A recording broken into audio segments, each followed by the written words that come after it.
Please help me out with this one, man. There's a video going around of a couple that's getting married. The pastor is having the bride-to-be repeat the wedding vows after him. Pastor gets all the way up to the for richer or poorer part, and then this happens. For better. For better. For worse. For worse. For richer. For richer. For poor. For poorer.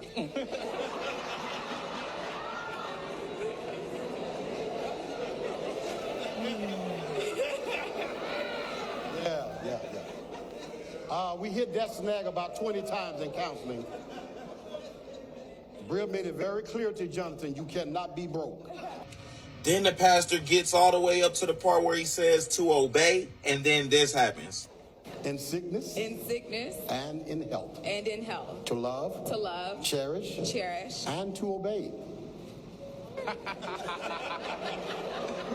We didn't talk about that one in counseling. We did talk about that in counseling. Yes, we did. So you want me to repeat that again? You want to just keep going? I think we can keep going. All right. Help me understand, y'all. Why would she marry a man that she couldn't obey and couldn't accept at his worst? And why would this man, who now knows his wife-to-be doesn't accept him at his worst and will not obey him, why does he still say yes? Somebody, please. Sirach 36, verse 24. He that getteth a wife beginneth a possession, a help like unto himself, and a pillar of rest. Before I begin this lesson, I want to give all honor and glory and reverence to our power, YAHAWAH, BAHASAM, YAHAWASHI. Next, double honors to the elders, the bishops, the great millstone, the one who taught mystery according to the Bible. Peace, blessing, salutation to all sincere listeners out there listening to this gospel. Shalom to the hopeful elect of Israel. I want to thank the Most High, Yahawah, BAHASAM, YAHAWASHI, for giving me the inspiration to do this lesson. This video popped on my feed recently, and I thought to do a lesson on it. I was putting it off for a while, but the Most High put the Spirit on me to do this lesson. Sirach 36, verse 24. He that getteth a wife beginneth a possession, a help like unto himself, and a pillar of rest. It's very important. It is very important for a lot of the young men out there. It's very important to choose your partner carefully. Some of the ways that they will show you signs and red flags. Don't ignore those red flags. Those are for a reason. That's your spirit. That is your spirit telling you, we know right from wrong. We know right from wrong from the time we were a little child. I've always said it, even in a carnal sense. A terrible girlfriend does not make a wonderful wife, right? If she's exhibiting these signs and these qualities at the girlfriend stage, you know it's only going to get worse when in this system, when she's married in this system, right? See, the woman was created for the man, not the man for the woman. Everything in this system is upside down. Let's go now to the book of 1 Corinthians 11, verse 8. 1 Corinthians 11, verse 8. For the man is not of the woman, but the woman of the man. Neither was the man created for the woman, but the woman for the man. Adam was created first, right? This is why it is important to have that structural support system in a wife. This current system here, you see, this is why so many marriages failed, in the Western world, because everything is based on, everything is based on like what a man can provide for a woman, what the man has. A lot of it is really not about love these days, Everything is upside down. This video here and this situation, this marriage was doomed before it started. This couple went to marriage counsel, the pastor explained everything, and she said, "Oh, we didn't talk about that. Obey." And the pastor says, "Yes," roughly paraphrasing. "Yes, we have. Yes, we have." So she already knew, but she's not willing to submit her role. She's still in that spirit of contention and strife, and you know, she and that fighting spirit. She doesn't want to submit to her husband to be right. He knows, he's embarrassed. He dipped his head. He's embarrassed. You see, this here, even when he says in these man-made vows for richer and for poorer, she paused for poorer because she don't want to deal with that. She's marrying for the wrong reasons. Marriage in this system is one of the greatest transfer of wealth. That's why a lot of people sign prenuptial agreements and everything, because a woman could be dead broke. She can marry a man that's well-to-do or wealthy. Within a span of time, she can go to the courts and file for a divorce, separation, through all the system of the laws, with all the lawyers and stuff, court admin costs, lawyer fees, everybody's getting paid in the system. Everything is upside down, right? See, that's why the court systems benefit from these things. You know, you got to pay for an expensive lawyer, you know, to fight a case, going through the ringers. And the only people that really benefit from this sometimes is the spouse that gets awarded, and usually it's the woman, and also the lawyers who get these hefty fees, right? So when she heard the word obey, she was not having it. She was just not having it, right? You know, it's sad because this is the system that Esau has created. But Genesis in the Bible, marriage biblically, it's totally different. Let's go to the book of Genesis 24 and start around verse 62.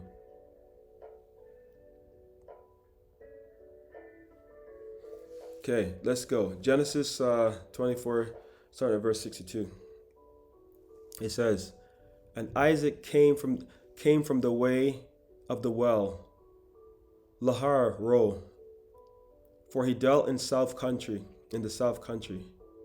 And Isaac went out and meditated in the field at an eventide, and he lifted up his eyes and saw, and behold, the camels were coming."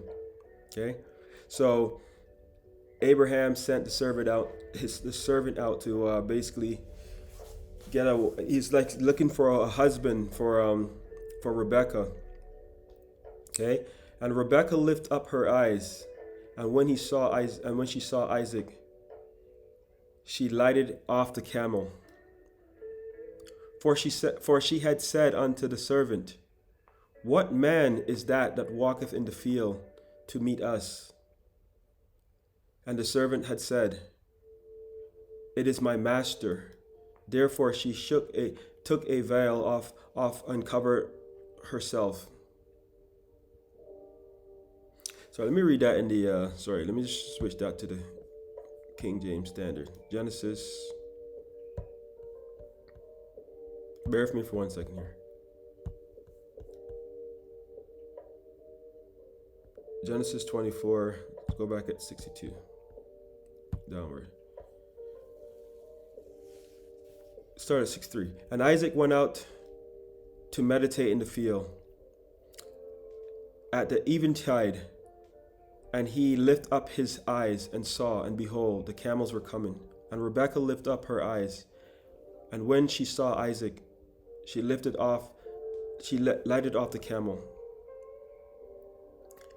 For she had said unto the servant, What man is that walketh in the field to meet us? And the servant had said, It is my master. Therefore she took a veil and covered herself. And the servant told Isaac all things that he had done. And Isaac brought her into his mother's servant's tent, his mother Sarah's tent, and took Rebekah. So Isaac took her in the mother's tent, yes, and took her virginity, so to speak. And she became his wife, and he loved her. And Isaac was comfort after his mother's death. Okay, so that is marriage in the Bible. That is marriage. She was a damsel. She was a young lady. She was a damsel, right? And he took her in the tent, and that is marriage in the Bible. Okay, So all these things that we were taught in this world, and all the vows that are, that are put on this earth here, those are all stuff made by man. So that is marriage in the Bible right there. Okay, let's go now to the book of let's go to this is in the Apocrypha. I'm gonna go down to now you know what? Let's go here. Give me 1 second. Bear with me for 1 second. Let's go down to the book of Tobit.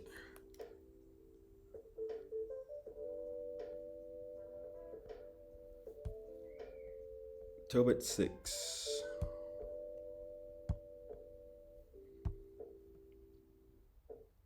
So Tobit is the son of Tobias, and he was the angel basically sent a wife for him, Sarah. Okay, so let's go now to the I'll switch this to regular. Give me 1 second. Yeah, the angel sent forth for him to have a wife. Let's go start off at this verse 10, Tobit 6:10. The angel said to the young man, "Brother, today we shall lodge with Rachel, who is thy cousin. He also have one only daughter, yes, named Sarah. I will speak for her, that she may be given thee for a wife." And here's what he said: "For to thee doth the right of her appertain, seeing thou only art of her kindred." Okay? "And the maid was fair and wise." Means she's beautiful on the eyes, right? "Now therefore hear me, and I will speak to her father, and when we return from Regez, we will celebrate the marriage. For I know that Rachel cannot marry her to another according to the law of Moses. But he shall be guilty of death, because the right of inheritance doth rather appertain to thee than any other." Okay? Here's where the points now it gets controversial. The young man answered the angel, "I have heard, brother Azarias, that this maid have been given to 7 men." Okay? Means she had 7 husbands in the past, okay? "Who all died in the marriage chamber." Okay? So basically there was an evil spirit that was that loved this woman, and all the men that went into her were killed, right? So she had many husbands, okay? Now let's go now to the verse 14. Verse 14, it says, "And now I am the only son of my father, and I'm afraid." So basically he's afraid that he's going to die, would not be able to carry on the legacy. So he's afraid. So the angel is bringing him a wife, but he's telling the angel, Tobias is saying, "I'm afraid, lest if thou go into her," means fornicate with her, right? "I die," says, "as the other before." So basically he's saying the others, if I go into her, I'm going to die like the other men. "For a wicked spirit loveth her, which hurteth nobody, but those which come unto her. Wherefore I also fear lest I die, and I will bring thy father and mother's life because of me to the grave with sorrow, for they have no other son to bury them." So, obviously in the ancient days, including now, parents should not bury their children. It should be the other way around. Children should bury their parents. So the young man of Tobias is afraid, right? But here's what the angel says to him now. "Then the angel said unto him, Dost thou not remember thy precepts which thy father gave thee, that thou shouldst marry a wife of thine own kindred?" Okay? "Therefore hear me, O my brother, for she shall be given to thee wife, and make thou no reckoning of the evil spirit, for the same night shall she be given thee in marriage." Okay? This is marriage in the Bible, okay? This is marriage in the Bible. These are all this lady, even though the men she had in the past, they all died, but this lady was sent from high above, right? That's why the book says says, "Who the Lord bless, no man curse." No, let's go to that. Numbers 23. Let's go to Numbers. Bear with me for 1 second here.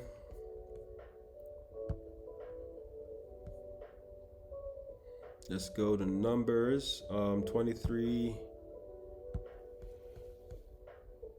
and around about verse 8. This was sent from high above. That's why it was ordained.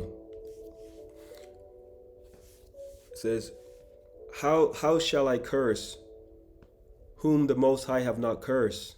Or how shall I defy whom the Lord have not defied? Yeah, you can't curse what the Lord has blessed, right? That's why the scripture says in the book of Acts 5:29, when Peter was saying, we ought to obey the Most High rather than men, right?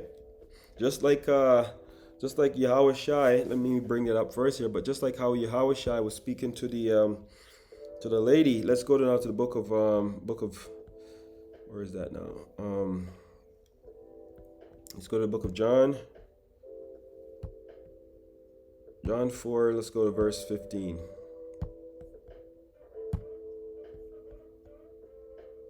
Get straight to the point.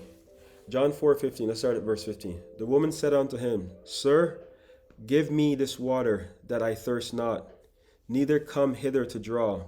Okay? YAHAWASHI said unto her, Go call thy husband and come hither. The woman answered and said, I have no husband. Okay, here's the point now. YAHAWASHI said unto her, Thou hast well said, I have no husband. Even YAHAWASHI knew at the order, he's speaking to her husband, then to the wife, right? John 4 verse 18.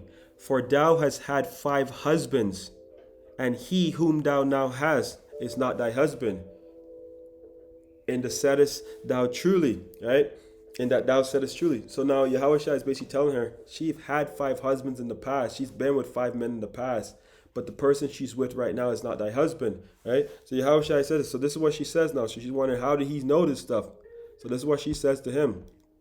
The woman said unto him, Sir, I perceive that thou art a prophet, because only he would know these things, right? So this is what marriage is in the Bible, and that's why everything here in this system is backwards. You know, everything is upside down. The earth is given to the hands of the wicked. So the wicked right now, when they're in rulership, they'll do whatever pleases them. They turn everything upside down, tell you the law is done away with.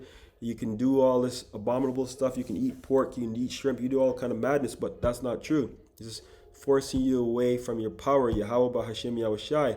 Everything is backwards in this system. Isaiah 5 verse 20. It says, Woe unto them that call evil good, and good evil. See how everything is backwards. Woe simply means destruction, right? That put darkness for light, and light for darkness. That put bitter for sweet, and sweet for bitter. So right now, everything is upside down in this system. But the Lord does not change. He is, whatever he says, it's final. You know, it says, that's why many times scripture says, and lo, it will come to pass. It will come to pass. The Lord's word does not return void. So all these things, the system right now, it is backwards, just like I mentioned already. Let's go now to the Malachi. This is Lord Yahweh, speaking. Bear with me for 1 second. Malachi 3, verse 6. YAHAWAH, okay? For I am the Lord, I change not. Therefore, ye sons of Jacob are not consumed. So the Lord's word does not return void. You know, this is let's go now to the book of let's go to the book of First. Bear with me for 1 second. 1 Corinthians, let's go 14 verse let's go 1 Corinthians 14, because everything has to be done in order, right? See, 1 Corinthians 14:33. For the Most High is not the author of confusion, but of peace, as of all the churches of the saints. For the Most High is not the author of confusion, but of peace, as in all the churches of the saints. Who are the saints? The Israelites. You know, everything has to be done. Everything has to be done in order. Okay. Let's go to the next verse. 1 Corinthians 14:34. Let your women keep silence in the churches, for it is not permitted unto them to speak, but they are commanded to be under obedience, as also saith the law. That is going to be a verse that many women are going to read that and skip over it, but I'll repeat it again so it sinks home. 1 Corinthians 14 verse 34. Let your women keep silence in the churches, for it is not permitted unto them to speak, but they are commanded, that's an order, commanded to be under obedience, servitude, submission, as also saith the law, right? That's the law of Moses. So, and the laws come from high above, right? From the Most High, you know. So this is the whole point. When she heard the word obey, she's like, obey, and that's the whole point. And this is the direct verse. Let's go back. But they are commanded to be under obedience, and also saith the law, right? That's a part that a lot of women is going to skip over. 1 Corinthians 14:35. And if they learn anything, let them ask their husbands at home, for it is a shame for women to speak in the church. What is this woman doing? Obey. She's just running off her mouth, trying to be comical. The husband is embarrassed. Okay, let me play that video one more time. Okay. Please help me out with this one, man. There's a video going around of a couple that's getting married. The pastor is having the bride-to-be repeat the wedding vows after him. Pastor gets all the way up to the for richer or poorer part, and then this happens. For better, For better. for worse, For worse. Watch her For when it richer. says For poor. richer. for poor. For poorer.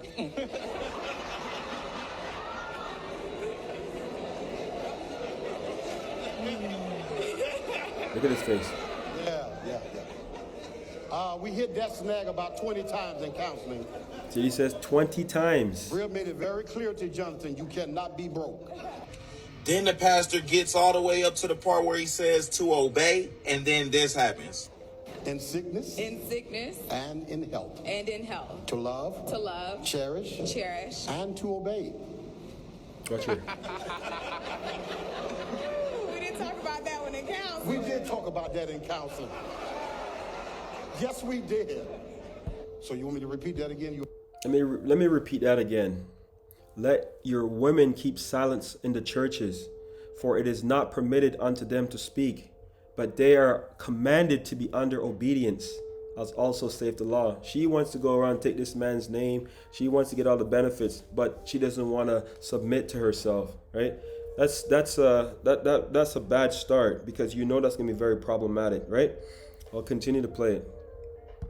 And you would just keep going. I think we can keep going. All right. Look at her. Help me understand, y'all. Why would she marry a man that she couldn't obey and couldn't accept at his worst? Exactly. And why would this man, who now knows his wife-to-be doesn't accept him at his worst and will not obey him, why does he still say yes? Somebody please help me out with this he's a one, simp. man. There's a That's video. why. Okay, now let's go to like all things, you know, there's an order to things. All things must be done decently and in order, right? There's a specific order for a reason. It says, this is Apostle Paul, let all things be done decently and in order. And she's not doing anything in order, right? This devil created a feminist movement, right? And which, you know, I'm not going to get into all that now, but which have been proven to be nothing but a scam, right?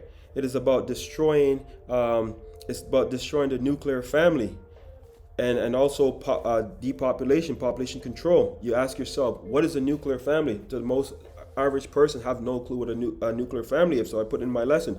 So let's go to the definition of a nuclear family, right to the point. Nuclear family, a couple and their dependent children. Okay, it says a couple and their dependent children regarded as a basic social unit. It should have said a husband, a wife, and their children regarded as a basic social unit. But it says a couple, but that's really what a couple means, right? Not in today's society where everything is upside backwards. Everything is all about all the foolishness. You know, right now, this is why this, you see the order is, you know, is YAHAWASHI, the man, and then the woman. But here, what did they push here? This feminine movement. Everything is vibration upside down. That's why I read Isaiah 5:20. All this thing about the Virgin Mary worship and stuff like that. Just take a look at this, what this whole Virgin Mary is all about, because we know it's not the woman, and Mary was not a literal virgin. I did a lesson on that recently. Let's go to the whole Virgin Mary images stuff, right? Just to show you. This is what? Iconography has been vaginal symbol for centuries without being noticed. Look at that. Look at what you're worshiping here, right before your eyes. Right before your eyes. That's the whole point. That's why they're pushing all this vibration, right? You see, they're pushing all this feminist movement, women power, women this and that. But when the tribulation comes, women will see the true value of a man. And I'm not just talking about any man, right? I'm talking about a man of the Lord, an Israelite man, right? An Israelite man will be because some of us will have spiritual powers, and then that's why I said Isaiah 33 verse 6. For knowledge and wisdom shall be the stability of the times. We'll know what to do, right? Women will need protection in those times. Let's go now to the book of, now that we're on this topic, let's go to the book of Isaiah. Isaiah what? Let's see. Let's go to the book of, give me Isaiah 13th chapter. Let's go down to, start off at verse 11. Seeing is believing, right? Isaiah 13:11. And I will punish the world for their evil. This is the Lord speaking. And I will punish the world for their evil, and the wicked for their iniquity. And I will cause the arrogancy of the proud to cease. And I would lay low the haughtiness of the terrible. Okay? So let's get to the point. 12. I will make a man more precious than fine gold, even a man than the golden wedge of Ophir, right? So this is not just talking about any man. You're talking about an Israelite man, okay? Women will need protection in those days. A lot of these women right now will be shamefaced. Let's go now. Before I even get there, let's drop down to verse Isaiah. Staying Isaiah for a second. Let's go to Isaiah. There's a lot of meat in the book of Isaiah, okay? A lot of meat right here, okay? Meat just means strong. Okay, let's go. Isaiah 32 verse 2.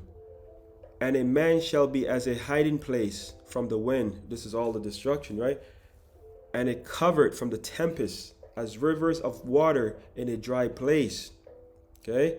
As the shadow of the great rock in a weary land. So this is where you're gonna see in all the wars, when wars are fought, it's all the men of valor, all the men who fight, right? And a man shall be as a hiding place from the wind, and a covert from the tempest, right? From all the elements, all the destruction, everything. It will be an Israelite man. That's when the true power of an Israelite man will be, right? A lot of these women, like I said, will be shamefaced. And let's go to stay in Isaiah. Through the precepts we get the understanding, right? Isaiah 4 verse 1, because in those times it will be really bad. A lot of these women that are so proud and they have their own apartment, their own house, they don't need a man, they're making whatever 6 figures, they're all proud and very happy.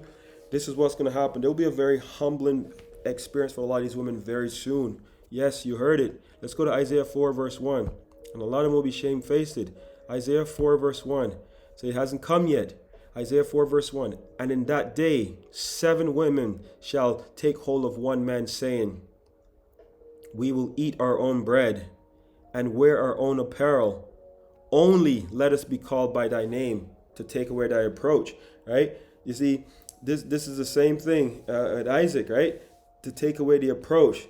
That's how she's gonna be delivered out of here, right? Let's go into the Let's go to the book. 1 second here. We stay on that for 1 second.